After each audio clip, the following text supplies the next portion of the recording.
We are live at the Arnold Fencing Classic 2020, and we're about to see the beginning of the Division 1A Women's Epee Finals. On the left, we have Krista McFadden from Bedford, Texas, fencing for Goldblade. And on the right, Amanda Province from Cleveland, Ohio, fencing for Hooked on Fencing. Ladies, you ready to fight? Let's do this.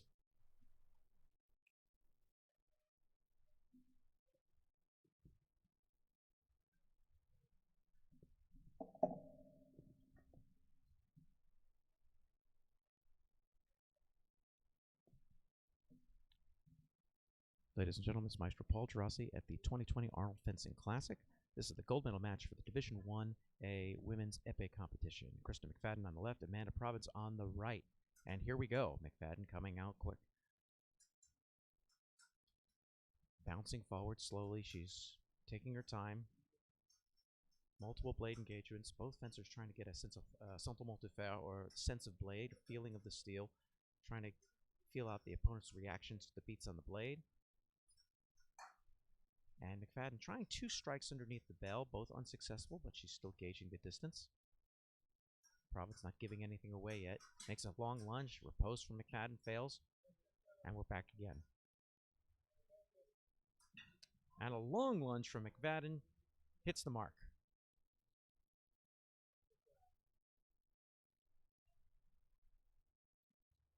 Both fencers come to the middle and engage again. Again, multiple hits on the blade. Not really beats to make an attack, just to get a feel, a sense for what the opponent's going to do.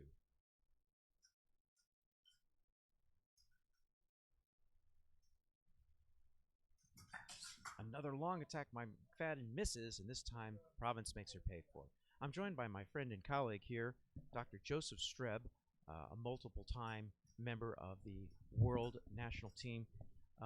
Dr. Streb, what do you see so far in this match?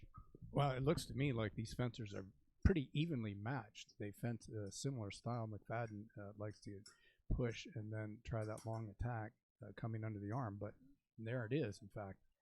But just exactly what you said. Yes. Wow. Other than that, I mean, they seem fairly evenly matched. But if McFadden can keep doing that, obviously she's going to have an advantage in this bout. Yeah, and we see epee fencers liking to hit that advanced target area, that hand and forearm area, where they don't have to risk as much, rather than going all the way to the body, where it takes a little bit more risky action.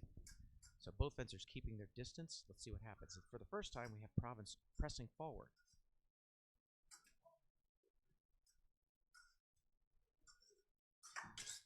And both fencers go together. We have a double touch.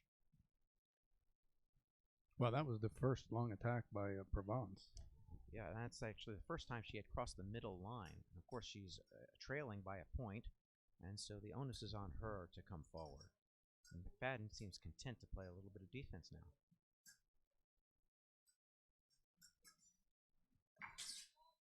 Yeah, remise, one line. Very, very quick. It looked like Provence kind of sensed that preparation and was able to just score off that remise. McFadden bouncing in and out of distance now. Both fencers with tempo in their feet, both looking for that opportunity, looking for that one moment in time, that magical moment to go. McFadden with her arm all the way out, though, takes the blade, makes an attack, but it's short, and a long attack, but it's dealt with a counterattack, and it's a double touch.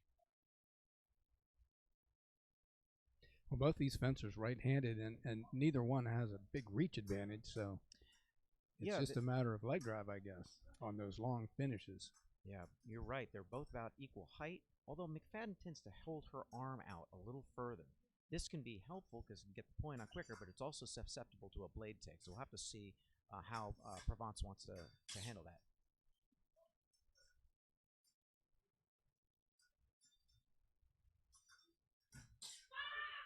Ooh, look at that. McFadden trying to set up that long attack and got caught in preparation.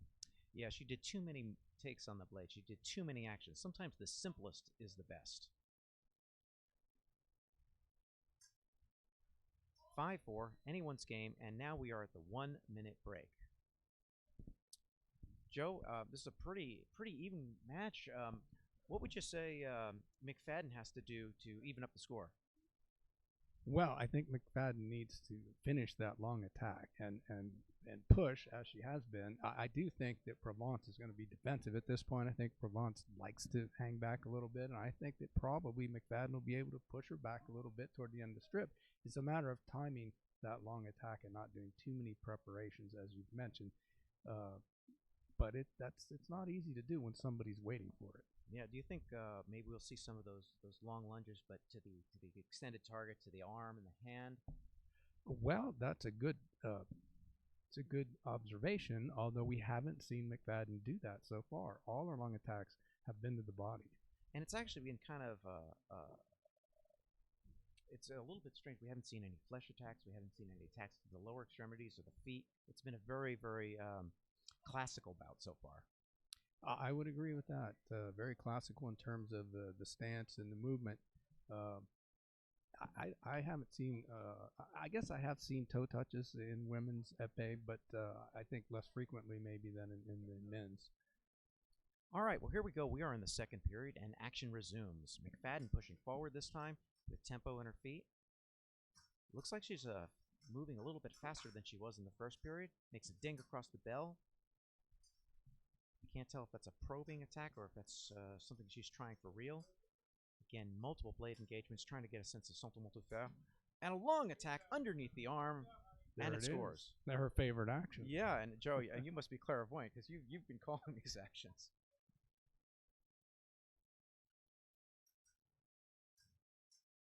I would imagine we will see her attempt to set that up again, but she won't be in a hurry now that she's tied it up. Right. She keeps to. Oh, a repost there almost lands. Almost. McFadden holding that point out and with a feint attack and go to the body. Palpable hit, 6 touch. McFadden up by a point now. We've seen some lead changes so far. I think McFadden may hang back now and just be defensive and put the onus on Provence to do just what she did, but she did it, and so therefore tie it up. And there's something we really haven't seen from Provence. That was a lunge in the high line, scored the upper shoulder, and she gets an equalizer touch. 6-6, both fencers. Here we go. And it looked like the touch by McFadden failed, and over the top, Provence scores her 7th touch and takes a lead. Another lead change that we get here. We go to 15 points in Arnold Fencing Classic with a probing action under the bell. And a repost, and that's the one she didn't get before, but this time McFadden lands that repost. Yes, a nice closeout parry for riposte. I think she was waiting for that. She had really good tempo with that. So McFadden coming forward.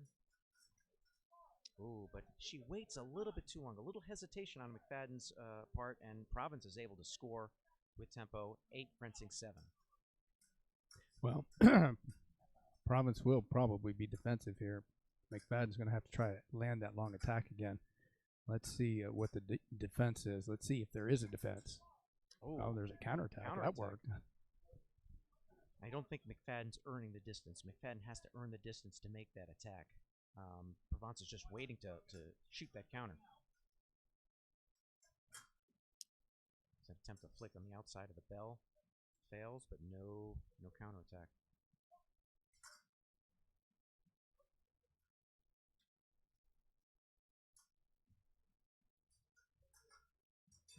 And a long attack by McFadden met by a counterattack. That's going to be a double touch. Joe, I think physical conditioning's got to come into play at this point. It certainly does. After a long day of fencing, to reach the finals, to be fencing multiple 15-touch bouts. And in addition to that, some of these fencers are a little older. Maybe they have jobs, and it's tough. It gets tough. The legs go first. That's the problem. And we see a nice lunge over the top to the arm by McFadden. Brings it up to 9-10.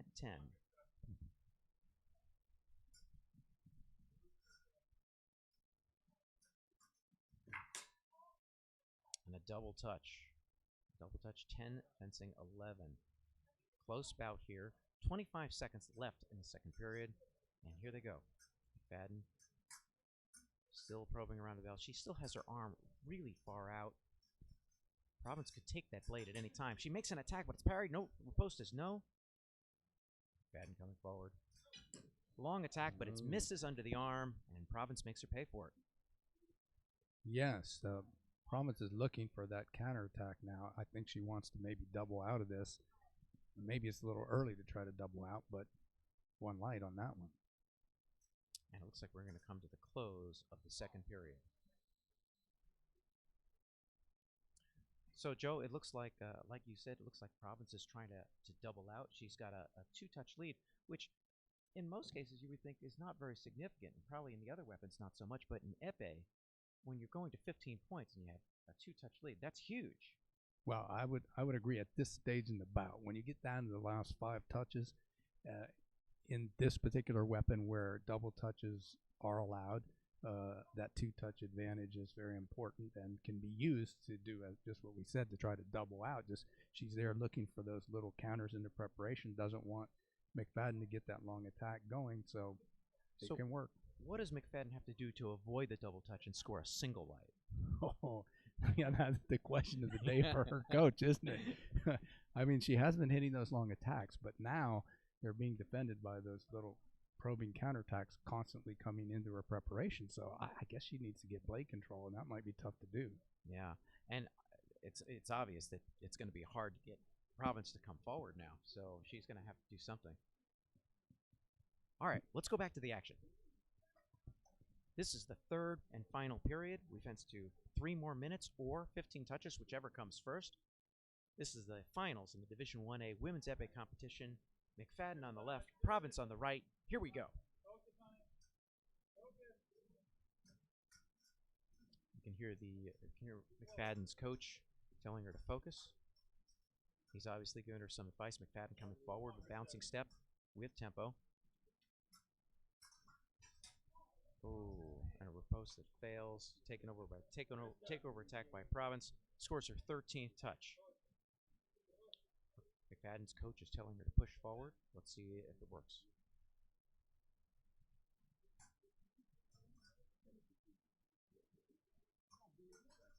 Province looking for that circular parry riposte. And looks like a beat parry from Province. Scores her 14th touch. One more, and Province will win the gold medal. Do you think she'll want to come forward, score a touch coming forward on this, or just win the bout by doing what she's been doing?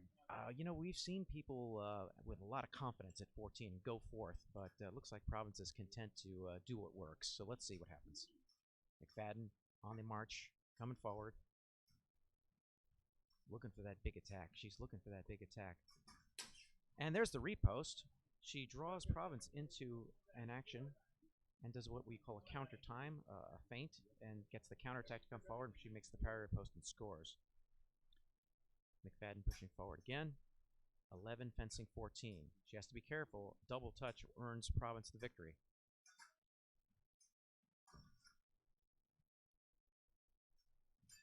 McFadden looking for her time. Province looks calm, relaxed, looking just to put the point on any way she can, waiting for the opportunity. And there's the attack, and McFadden remise off the parry. Yes, so the attack and the preparation was parried, and then she actually looked like she hit to the leg there. Yeah, and it's 12-14, and fortunes can change on a dime here at the Arnold Fencing Classic. Let's see what happens. There's still plenty of time left, 1.5 minutes. Attack, parry, riposte. Joe, it's 13-14. It's 13-14. This is like a big comeback. Well, Province decided to come forward there and go off the game that she'd been using, and it didn't work out. I think she'd be better off just to stick back there and try to catch it. McFadden in preparation. That's really been her bread and butter. Joe, what can momentum like this do for a fencer? Momentum can be very important in any of the fencing weapons, and there we see why. Oh my McFadden gosh. with a little confidence, and she hits the long attack over the top. 14-14 La Belle, or the beautiful touch, with a big comeback from McFadden. Do you believe in miracles? Well, that depends on whose side you're on as to what miracle it would be. Oh, what a big comeback, though. Let's see what happens here. This is when it matters. This is the touch that matters. Both fencers going to put forth their best game here. Now McFadden seeming to come back a little bit. I don't know. Maybe she should come forward like she's been doing. But she's been getting Province to attack on her terms. So Sometimes when you tie it up, you'll have a psychological letdown because that was your goal, tie it up, and now you get to the point it's tied up, but you've lost a little momentum psychologically, and that appears to be the case with McFadden. we've got 20 seconds left in regulation. Let's see if it goes that long. Attack is parried. The distance is getting closer and more static. Attack, counterattack, both miss.